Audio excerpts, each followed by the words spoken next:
The Giants have had a lot of rookies make their debuts this year, and they're not all going to pan out. But the good news is, in my opinion, many of them are going to be important impact players for the Giants for years to come. You are Locked On Giants, your daily San Francisco Giants podcast. Part of the Locked On Podcast Network, your team every day.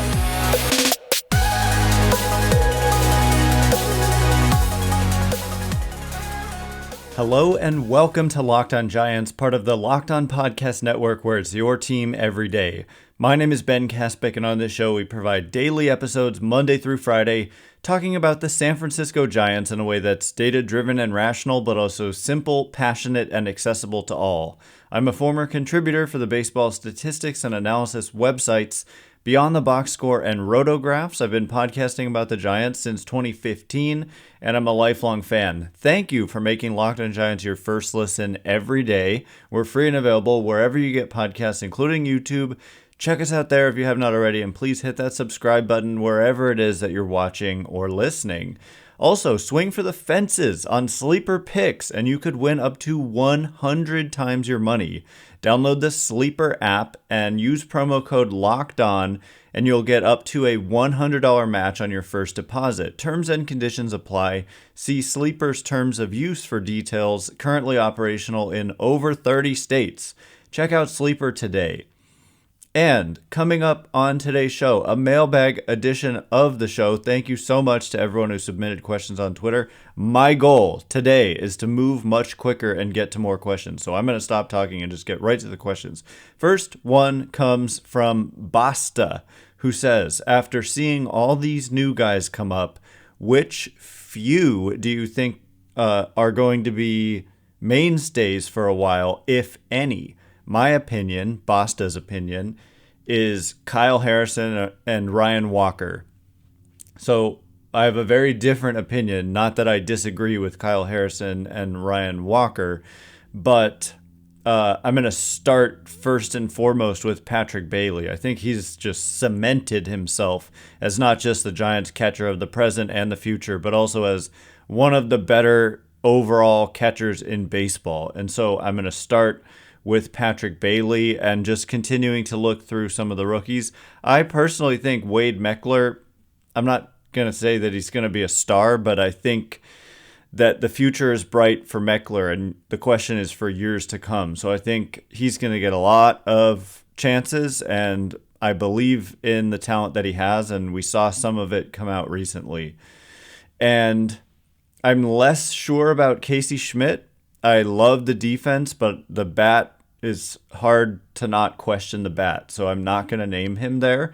But obviously, none of these guys am I saying 100% chance, impact, 0% chance, impact. You know what I'm saying? I'm just kind of giving a guess, and we'll just have to wait and see how they develop. Luis Matos, I think that he has a bright future with the Giants. That's the thing, is there's a lot of guys. To me, it's not just Harrison and Walker at all. Matos, Bailey, Meckler, Kyle Harrison for sure. As soon as he made his debut, I was so impressed with his debut, even though the final line wasn't like crazy impressive.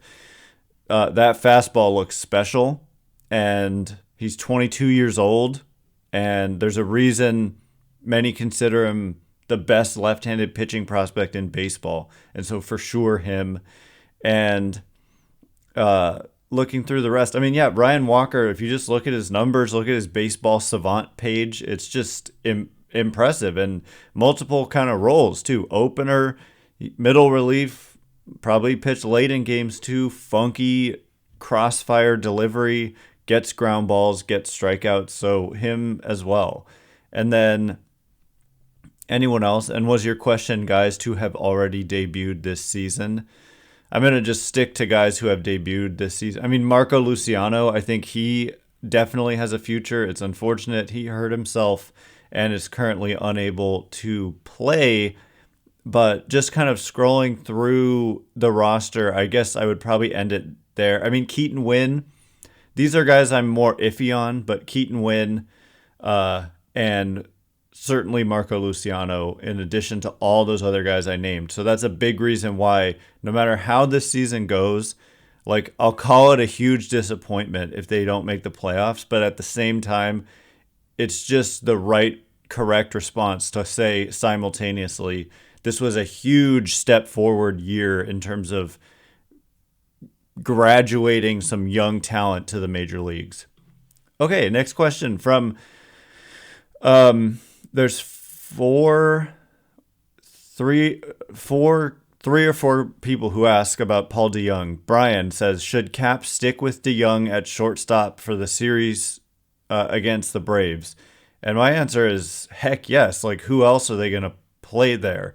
I don't know. I honestly cannot think of who else would even possibly play, because they DFA'd Johan Camargo. I guess Casey Schmitt could play there. But other than that, yeah, I think Paul DeJong is like the guy every day, pretty much, shortstop.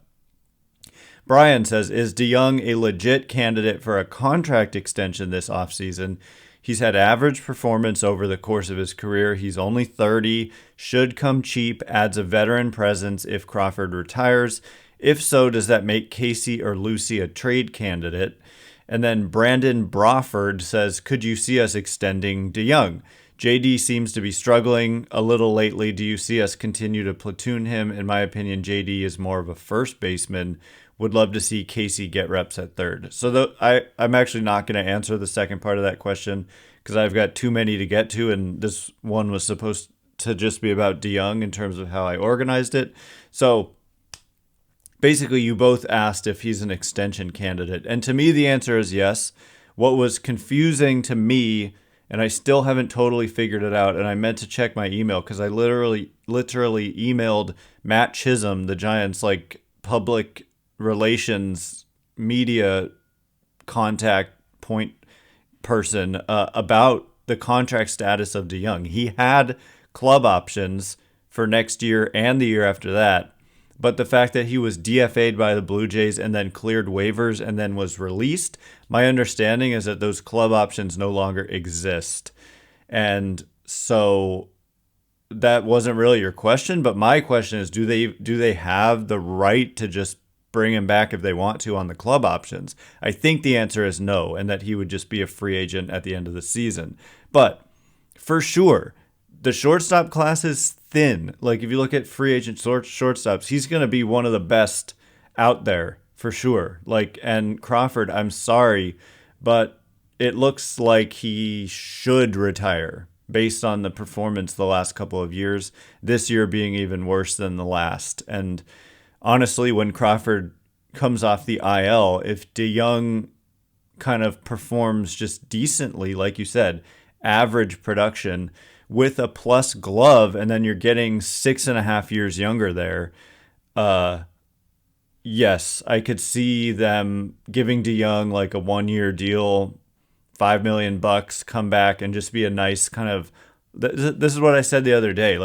You just don't want to be in a situation where you're totally reliant on these unproven players like Luciano or Schmitt to handle the shortstop position, a very important position. So a veteran like DeJong, you can make a case, bring back Crawford for 1 more year, but I'm sorry, he'll be 37 and the performance has just been really bad. And so a guy like DeJong, sometimes you got to rip off the Band-Aid with Crawford and go for a guy who's probably going to perform better. So yes, I could see that. So coming up in just a minute, we're going to get to a lot more questions, and later we're going to do rapid fire, get to many questions in rapid succession. But the next round of questions is about the Giants. Are they going to make the playoffs? And if they make the playoffs, how deep can they go in the postseason? So before we get into it, I do want you to know that, what do I want you to know? I want you to know that today's episode is brought to you in part by Sleeper. Do you want the chance to win more money with less picks? Head to Sleeper, where you can win up to 100 times your money on just 2 or more fantasy baseball picks. Sleeper's now offering up to a 100 times payout for up to 8 pick contests. Choose as many as 8 players that you like and simply pick more or less on your favorite baseball stats like home runs, strikeouts, hits, and more. Get your picks right and you could win big. Do you think Wilmer Flores is going to hit another home run? Amazingly, Wilmer Flores is just on a tear all season long. Smash more on homers. Do you think, tonight with the Giants facing, I said this yesterday, but Spencer Strider, who has by far the highest strikeout rate in the majors, strikes out almost 40% of every batter he faces, which is insane. And the Giants are one of the top strikeout rate teams in baseball. And so whatever the over-under is, it's probably high, but I'd probably smash the over on strikeouts for Strider tonight. Entries can be made in 30 seconds or less. It's that easy. They also have safe and fast withdrawals.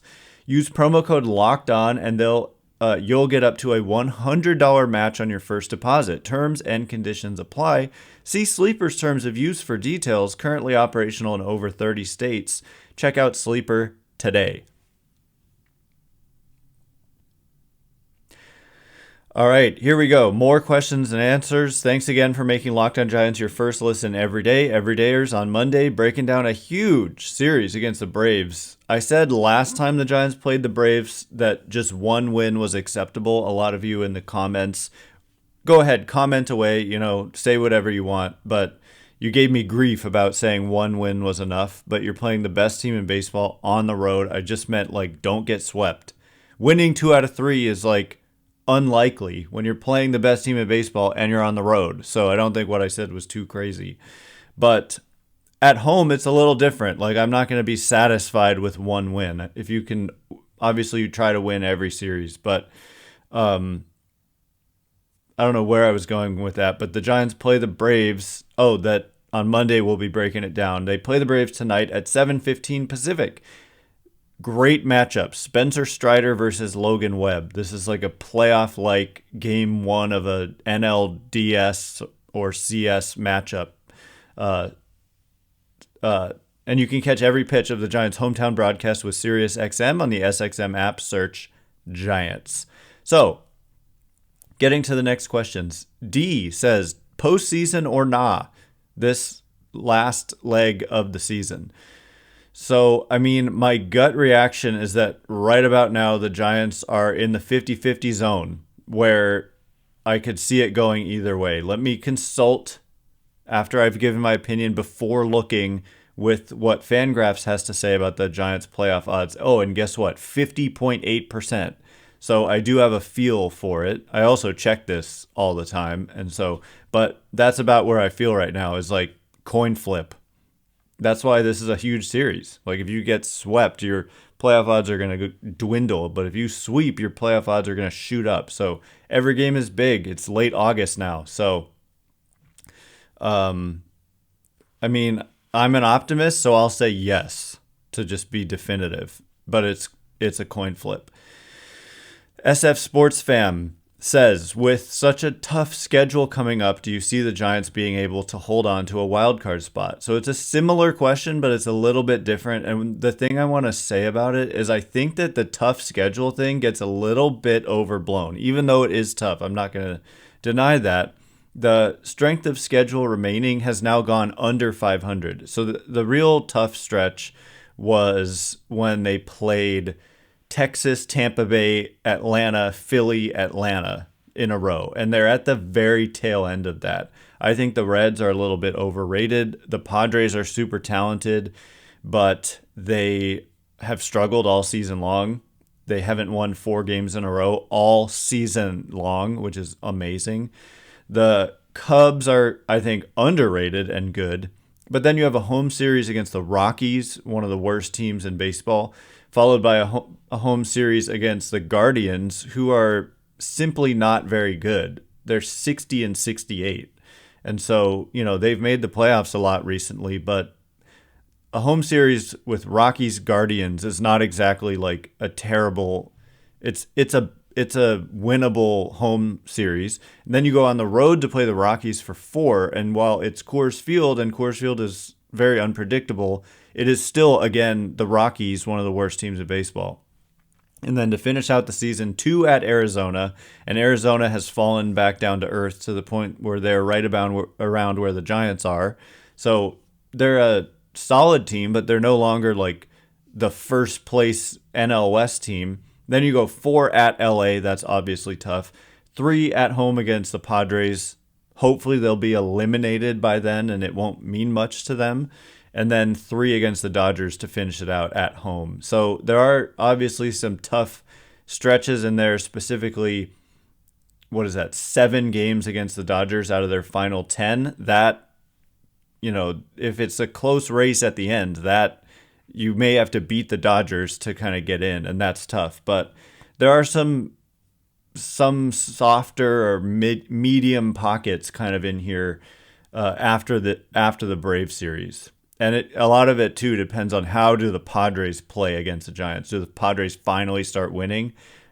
They've just not been able to gain any traction all year long. Next question is similar, I believe. Yes, I have so many questions. Thank you again to everyone who asked them. Andrew says, how far do you realistically see this year's Giants going in the playoffs with their current pitching staff? And my opinion strongly is that the playoffs are a crapshoot. And every year, certain people especially like to say that this is what wins in the playoffs. You have to put the ball, excuse me, I just banged into my desk. Like putting the ball in play, small ball is what wins in the playoffs. Actually, there's data, like very clear data, that actually home runs are more important than ever in the playoffs. And that pretty much if you out-homer your opponent, that is how you win in the playoffs. And so, wasn't totally your question. You're asking about with their current pitching staff. A lot of it depends on Kyle Harrison. Does he continue to pitch? Does he pitch well? Do they build him up to like close to 100 pitches where he's a legitimate starter? And then suddenly you've got Webb and Harrison, who's a total wild card. Like he could be dominant. And Cobb, who's fallen down a little bit. I like what Manaya's done out of the bullpen. They've got some guys. If Stripling and Manaya and Wood are kind of like your 4th, 5th starter types, that's acceptable. So Harrison is the huge wild card there. Because without Harrison, it's kind of like I don't see that as a great pitching staff. But like I said, the playoffs I really think are a crapshoot, and that any team that gets in legitimately has a shot.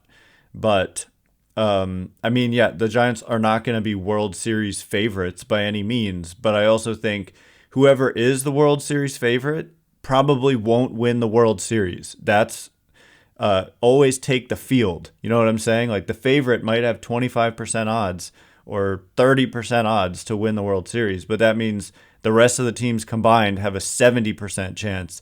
Like one of the rest of the teams.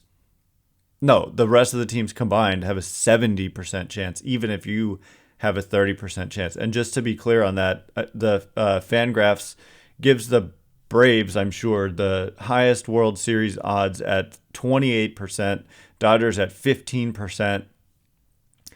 Yeah, those are the highest. But 28%, I mean, as great as the Braves are, that means 72%, according to this, they don't win the World Series, even though they're like far and away the best team. So if the Giants get in, they've got a shot.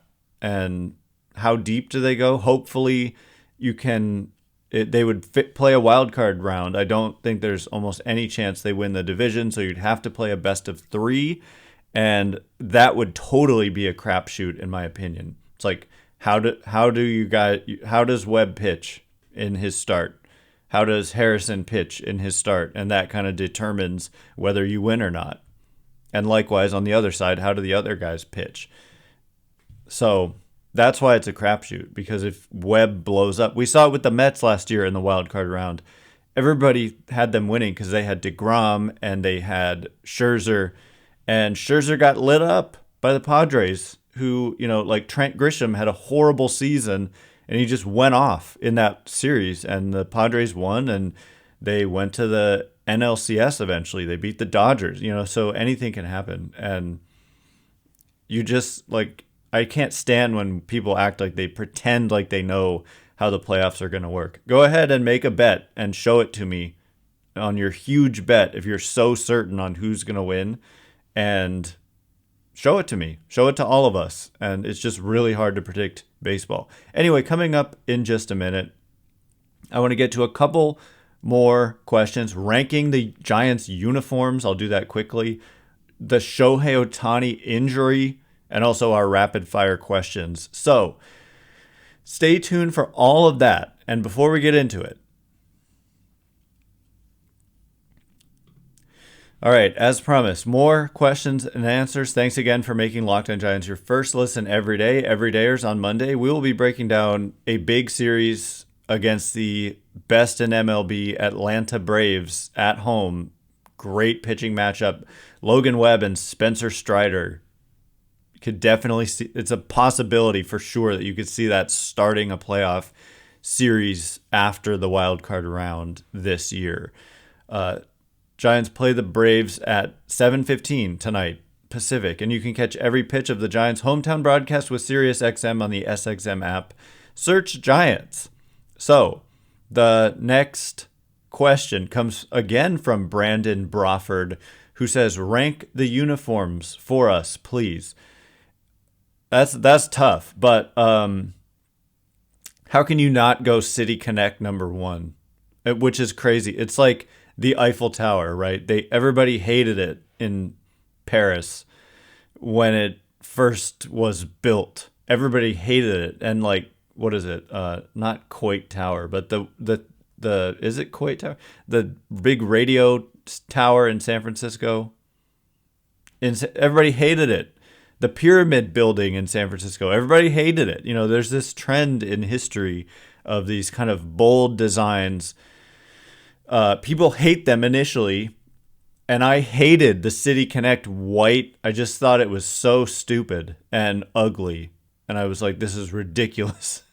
But I mean, it's probably the fact that they've played so well in them, and it's a little bit of blasphemy to put the City Connects ahead of like the classic cream Giants jersey, but whatever. We're going to be bold today, and I'm going City Connect creamsicle jerseys number one. Number two, I guess I've got to say the classic cream home jerseys. Number three, I think the black jerseys. I feel like they don't wear like Saturday day games. That might even be my second favorite, to be honest. I like the black jerseys. I'm not a huge fan of the Orange Fridays. They're fine, but I'm just not a huge fan. I like the City Connect kind of way more. The road jerseys I find to be just kind of boring. I'm really glad they added names to the back of the home cream jerseys because, yes, the history and the blah, blah, blah classic, but with all the roster movement these days and all that, just having fans be able to know who the players are is so helpful. Even sometimes I'm like, wait, who is that? And I've watched every game for 25 years probably in a row, and some of you much longer than that. And I tip my cap to you for that, but I simply wasn't alive that much longer than that. So yes, I've ranked the jerseys. Are there any more? I feel like that's kind of it. I don't know if you're talking about like past jerseys. I don't have time to do all that. Shohei. So sports, SF Sports Fam says, with Shohei's latest UCL injury, will the Giants still be involved with giving out a $550 to $600 million deal? And then Brandon Brawford, for the third time, says, with Ohtani's injury, what will his contract end up being like, and what could the Giants offer, assuming a 10-year offer is off the table because of injury concern? And then Pratik says, what does Shohei's injury do to his free agency this season? So this is a question where I could probably spend a whole episode discussing all of this. basically, Shohei Ohtani has a UCL injury, in case you missed it. That's the ulnar collateral ligament. And it's bad. It's the Tommy John ligament. And he's already had Tommy John. He's going to keep hitting for the rest of the season. It's horrible news for the sport, for him financially.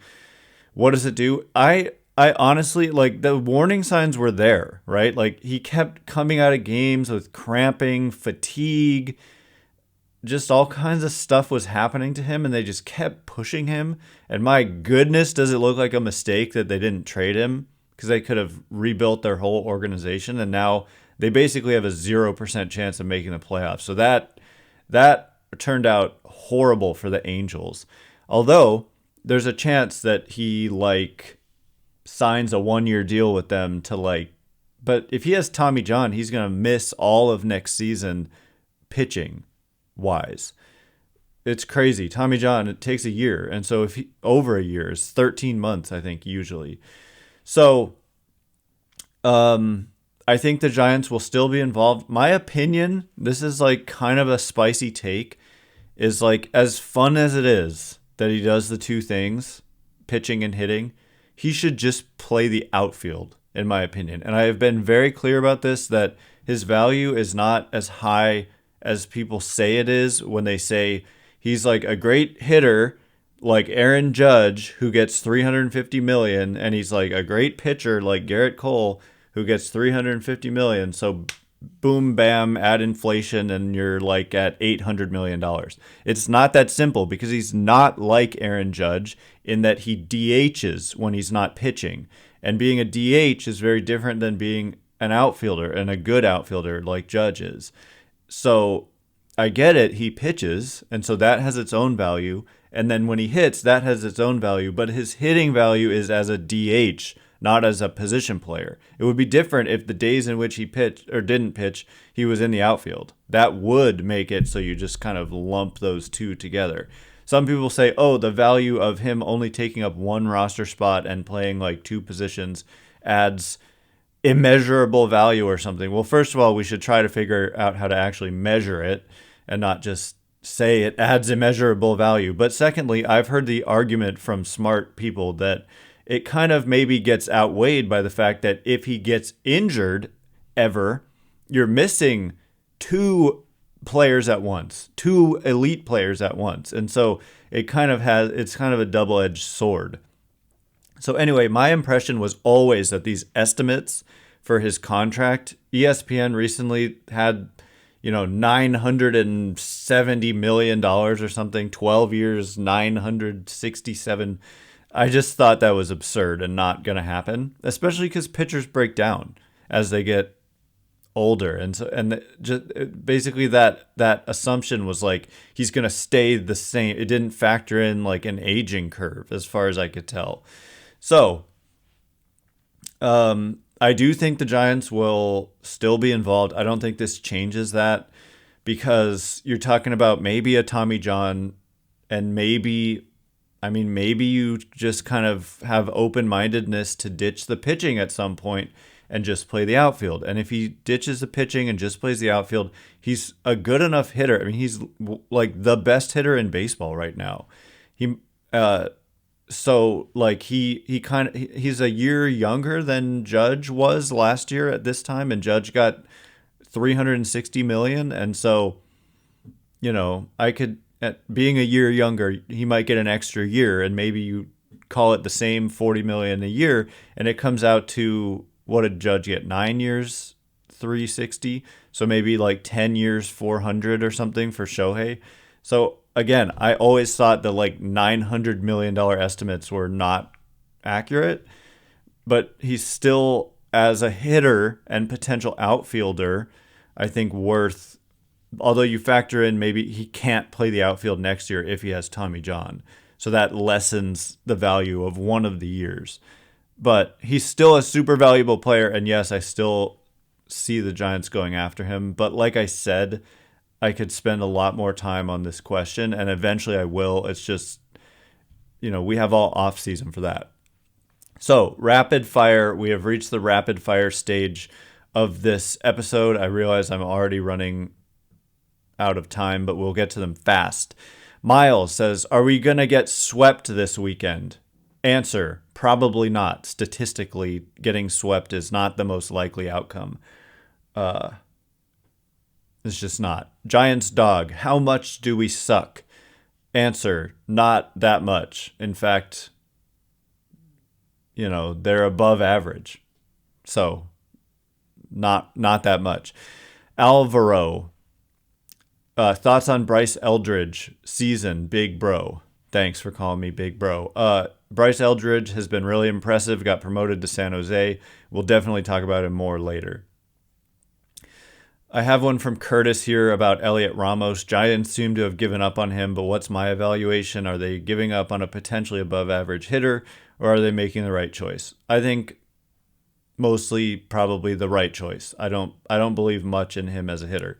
Amir, if Zaidi is still Giants president of baseball operations this offseason, does Alex Cobb's team option get picked up? It's an $8 million decision, right? If so, I think it's a very hard decision given his age. He's 36 right now. I'm leaning toward no due to other commitments and young talent. Your thoughts?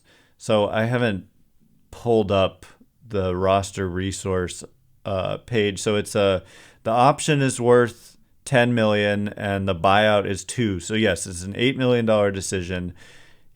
Cobb has had some regression this year. There's no doubt. And so it used to seem like a slam dunk, and now it's less so to me. He has a 3.74 ERA. The expected ERA is 4.92, which is somewhat alarming to me. That being said, $8 million for a guy who over the last 2 seasons for you has been a better than average pitcher. $8 million for 1 year. He's 35. Did you say 36 right now? He's not 36. He's almost 36. So he'll be 36 like pretty much all of next season. So I think it's a fairly easy yes on an $8 million decision for Alex Cobb. But it's more questionable now than it was, given his second half hasn't been great. Last one. Do you think Haniger? Oh, from Hero. Do you think Haniger? The other one was Amir. I don't know if I said that. Hero says, do you think Haniger will make a big impact come September? Statistically, I think he will make an above average impact because he's historically been an above average player, but he did struggle when he was healthy this season with the Giants. But sorry, I keep making noises that I shouldn't be making. But I mean, kind of looking at projections, we're talking anywhere from 5 to 20% above average offense from Haniger is what I expect. And so that should help because the Giants as a team have been about 7% below average offensively this season due to this huge 8-week slump that they've had. Anyway, that is all the time we have for today. Thanks again for making Locked on Giants your first listen every day. Everydayers on Monday, Braves, Giants. Hopefully, got to win one and try to do better than that. The Giants play the Braves tonight at 7:15 Pacific. Spencer Strider and Logan Webb. Wow, what a great matchup. You can catch every pitch of the Giants' hometown broadcast with SiriusXM on the SXM app. Search Giants. Once again, my name's Ben Kaspick. Check me out on Twitter or X or whatever the heck you want to call it, at Ben Kaspick, Kaspick. If you like this show, please consider rating it or leaving a review. It helps me out a ton. So thanks in advance, and thank you to everyone who's done so already. Can't wait to be with you again tomorrow. Thanks again for listening. Not tomorrow, Monday. Thanks again for listening. You are now Locked on Giants.